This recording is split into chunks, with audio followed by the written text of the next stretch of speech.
बात करीशुं वलसाडनी अंदर नंदाला गाम पास एक हाईवे पर अकस्मात सर्जायो छे।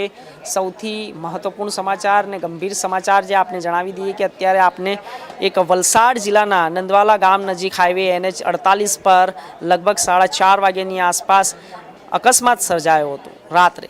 અને જ્યારે એક કાર અચાનક આગળ ચાલતી હતી, ટ્રક પાછળના ભાગે જોરદાર અથડાઈ હતી। અથડામણ એટલી તીવ્ર હતી કે કારના આગળનો ભાગ સંપૂર્ણપણે ચકનાચૂર થઈ ગયો હતો અને એક મહિલા અને એક નાની બાળકી સવાર હતા। અકસ્માતમાં ગંભીર ઈજાઓ તેમને પહોંચી હતી અને લોકોને મોટું નુકસાન થવે તેવી ભીતિ હતી, પરંતુ હાલ અત્યારે ચમત્કારિક બચાવ પણ થયો છે। અકસ્માતમાં મહિલાને ઈજાઓ થતાં તાત્કાલિક નજીકની હોસ્પિટલમાં સારવાર માટે ખસેડવામાં આવી છે।